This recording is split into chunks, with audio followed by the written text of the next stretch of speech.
Alright guys, TacticalRab back again today. I hope you're all doing well and enjoying your day so far. The mid-season break is finally at an end. The Pro-Am Classic begins tomorrow, but a big question mark, of course, of this event has been, can OpTic bounce back from a tough Major 2 where they came top 6 with a good performance here at the Pro-Am? It's going to be tough for them though, with General coming in with a tough group and also a tough bracket if they make it through the group. Some believe though that with Shotzzy playing as he is, it shouldn't be any issue. Very much intrigued to your thoughts in the comment section below. Hit the like button if you enjoy. Subscribe if you're new as always. I would greatly appreciate it. Really up to the channel. Thank you very much indeed for doing that one. Plenty to dive into today. Firstly, wanted to mention this, of course, because yesterday was travel day for the pros. They were heading out there yesterday on the Tuesday. 1 day of practice effectively here on the Wednesday. I'm sure we'll see some nice clips coming out later today of kind of what it looks like for the pros, because they were effectively in a LAN studio type setup. No crowd, unfortunately. I believe the CDL probably wanted a different venue. Couldn't happen though. This is the one they have, but it's going to have old school vibes, no doubt. And the pros are going to be very close to each other. I'm sure if they do the production right, we can get some good moments between the pros here, right? There's not kind of a traditional stage setup. They're probably just sitting across from each other, so the boys can stand up and, you know, talk over the monitors like it's kind of a local LAN environment. Could be kind of cool if that is exactly how it works out.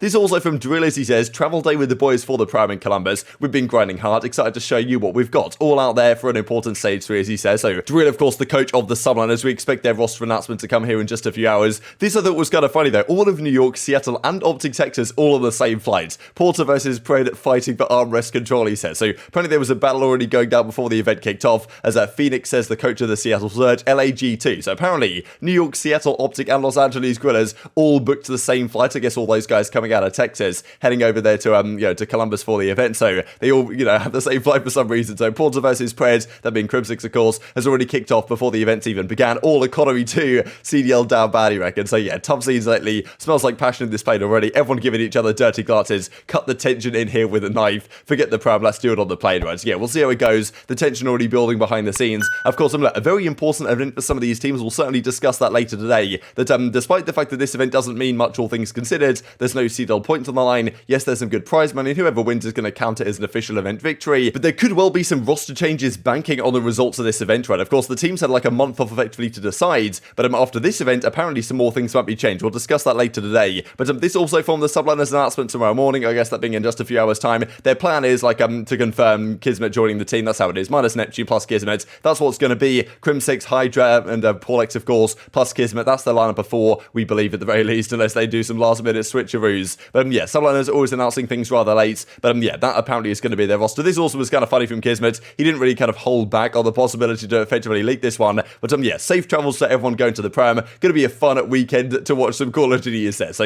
if he didn't want to leak it, he wouldn't have done this. But I even showed you guys last night the Breaking Point fantasy that you guys can get involved in. And on there, Kismet's on the New York Subliners, right? So it's basically already been leaked by all parties, unfortunately. And if New York just announced things earlier, then everyone wouldn't be leaking them, I suppose. But it is what it is at the end of the day. Kismet's not trying to hold back on this one. Going to be interesting to see how he goes, because the last time he was in the CDL was back in the Paris Legion team, back in 2019 or whatever it was, Modern Warfare, I suppose. And before that on the Enigma 6 team earlier that year at the World Championship, they came top 4 at Enigma 6. So thought, well, good to see him back in the league most certainly. But let's talk about the OpTic guys. As Scump says, Dallas to Columbus, they're flying out there on supposedly the same flight that Crimsix and the guys are on. Honestly, it'd be great. You could imagine being a fly on the wall in that type of situation, right? It'd be good fun just to see some of the stairs that might be going down between the guys. Of course, it's not a flight to champs, maybe, so kind of the tension might be not quite as high as it could be, but still pretty entertaining stuff nonetheless. Of course, a couple of days ago we saw this though, that OpTic Texas confirm that Illy is not going to be playing this weekend. General is subbing in for them instead, and that's the question, right? Can they still do a good of a job? Because that's the thing, if they fall out of the groups early on, let's say they don't make it out of their group, and it's not going to be easy, right? Because these groups, we'll look at them here in a second, but there's 4 teams in the group, and some crazy tiebreakers could go down, right? Like there's a world in which one of the teams goes 0-3, the other 3 teams go 2-1, and therefore you get a 3-way tiebreaker where one of the teams at 2-1 doesn't make it out of the group. That's what happened to OpTic back in the World War II World Championship, if you guys remember that, where they got 3-0'd by Aches' Evil Geniuses, and that put them 2-1 in their group, and there was 3 teams tied at 2-1, and OpTic couldn't make it out of the group is in a situation like that. So they only lost 1 event or 1 match effectively to the team that won the entire event, but they still came top 24 and didn't make it out of the group. So these whole group formats where it's 2 get out, 2 don't are very unforgiving in certain circumstances. And for example, there can be another group that one team's 3-0, the other 3 teams are 1-2, and one of them makes it out on map count, right? So I always kind of didn't like this format in general, the way that it's 2 get out and 2 don't, and it's single round robin coming down to map count and stuff. But look, OpTic are still going to have to do their best to get through. They certainly want to get some practice through. Look, whether they can do a Los Angeles Guerrillas with Spart, that's another question entirely. And of course, the other teams looking to get some practice in. OpTic, of course, going to get some more LAN reps. Of course, without Tilly, it's not going to be easy, and whether they can actually perform this event, because like, this event is not meaningless by any means. You want to win the 100 grand, or I'm pretty sure that's the prize pool, but also there's good bragging rights. So at the end of the day, when there's 16 teams in this event, all the pro teams there, it's certainly going to count as a LAN victory. I think it counts actually a fair bit more than the kickoff, just because that was right at the start of the game. Things were very new at that point, and now you've got a good few months of practice. The game is very much set in stone, and I definitely think it carries a fair bit of importance. This is what the guys on the flank had to say on this last night, kind of discussing when General steps into this team, can they perform as well as they could have done? We saw what Scump said on it yesterday, that he was somewhat concerned after their first scrim sets. It was going to be difficult adapting to General, whether he plays a bit slower, whether the comms are quite there as they need to be. Illy seemed to fit their core a little bit better, at least early on. Maybe General can turn it around. Pretty versatile player, of course. But the flank reckons that it doesn't matter who General is or who's subbing into that team. If Shotzzy, Scump, and Dashi are playing the way they have done most recently, he's not going to have any issues at all. Obviously, you weigh some tournaments more than others, but in my opinion, if there's a tournament and all the teams are there and there's money, that's that. You count. Wait, this doesn't affect the CDL standings? No. Oh, it's a Major 3 practice land then, with a little money sprinkled on top. Bro, okay. We'll agree to disagree on this one. I don't agree with The you. practice land. All teams get some practice on land. little money sprinkled on top. Yeah. Whatever you want to call it. How do you guys think General's going to do? Think General's going to do his thing with the OpTic boys or what?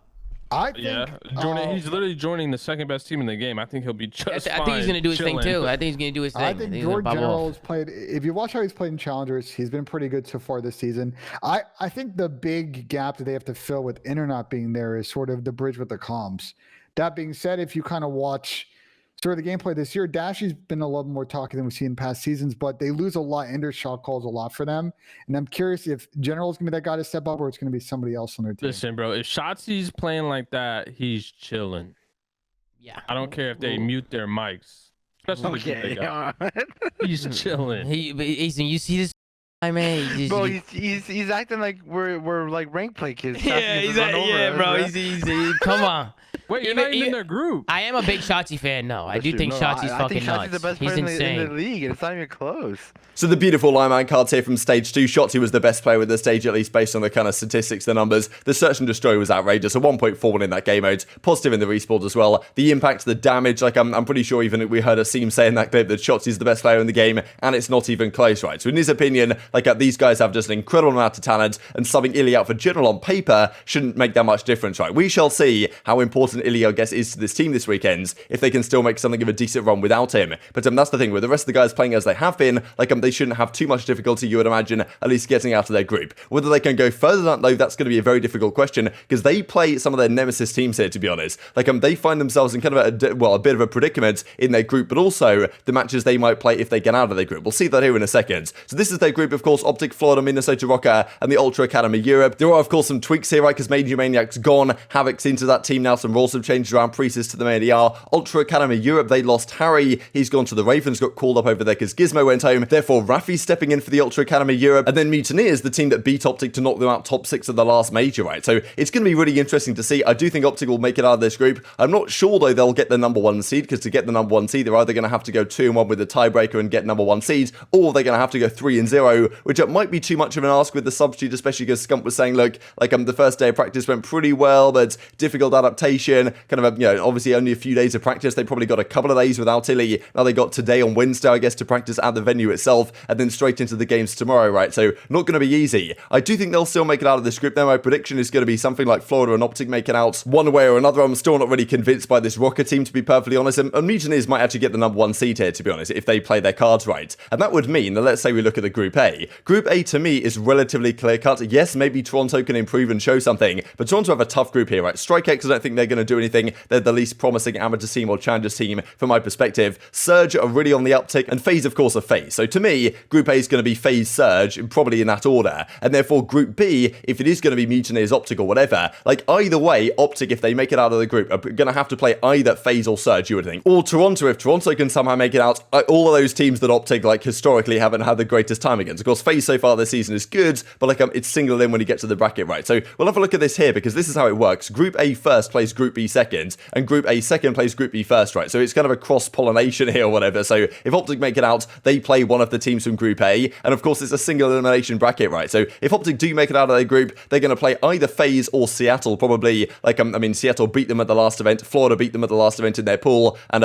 you know, of course, FaZe is going to be tough to play them, right, without your full strength roster. So really interesting stuff. Of course, we saw what happened with OpTic versus FaZe when OpTic played them without, when Simp was out of the team and Prestinni was in the team instead. OpTic handled business in a comfortable 3-0, so it might be the same story the other way around at this event. It's kind of annoying, right, that we get deprived of these OpTic versus FaZe matchups. They barely happened at all last year, and like whenever they seem to happen this year, like the teams aren't full strength or there's some sort of like other asterisk, I suppose, to the event. But that is the challenge for OpTic here, right? Yes, maybe General steps in for early and they look pretty good. I mean, Shotzzy, if he can still hard carry the team, and the rest of the guys as well, Dashy and Scum, of course, have been playing great so far. That could well be good enough to get them out of the group, but as soon as they get out of the group, they're going to either play probably a very hot Seattle or an Atlanta FaZe team that probably they're not favoured against in either of those matchups, really, given the circumstances. So I think top 4 or better this event will be a pretty good result for OpTic, all things considered. The other thing of the matter, of course, is like how much does this event actually matter? We saw this tweet from Gunless back in January where he talked about the kickoff and said, okay, this event legitimately means nothing. It's being used to find out all the bugs and problems. That was kind of the key thing about the kickoff, was like, okay, yes, all the teams are here, like it's a single elimination type tournament, not the greatest format. This tournament is better format, right, because it's groups into a single elimination bracket, even though single elim is still rather frustrating. But now, of course, the game's been out for many months. The pros have had a lot of time to practice on it. Like, I think this counts more than the kickoff does, right? And of course, like the kickoff counted to a degree. This event, I think, most certainly counts. Of course, the team that wins this event is going to say it counts. The teams that don't win are going to say, oh, well, you know, didn't really mean all that much. But at the end of the day, you've got 16 teams, 12 pro teams going to an event like this with, I believe, $100,000 prize pool. Like, I'm like, it counts at the end of the day from my perspective, especially if an event like this counts. Was kind of the discussion that was being had on the episodes that Crimsix and Scump and the guys counts this Crown Melbourne Invitational back in, I guess this is Black Ops 3, was it? So 2016, I guess this would have been early 2016. They went out to Melbourne. They played, there was Millennium were there, the best European team. There was, I guess it was Mindfreak as well, the best Australian team.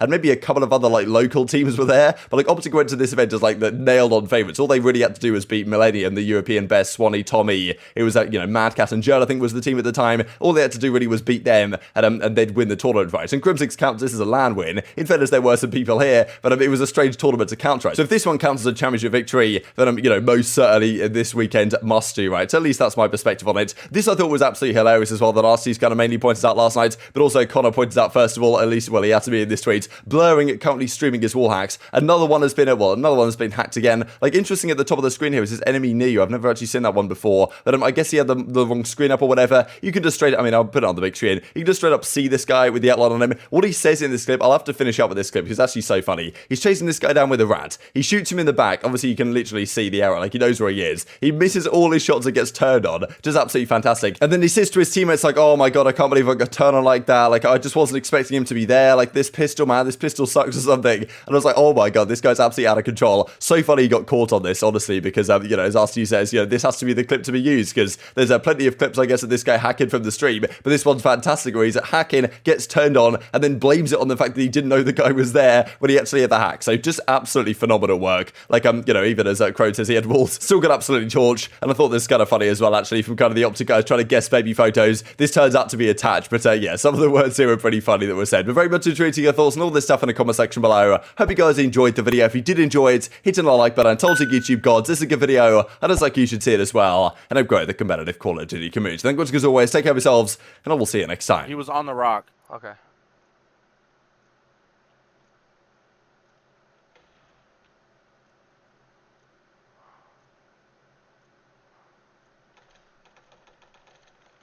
Oh, I just got turned on. No. Oh, what? Why did I Oh, try homie. shooting at him with my pistol, bro? Cause I just didn't expect him to be there. That's why. Wow. I just got turned on. Well, bro, that pistol. Wow.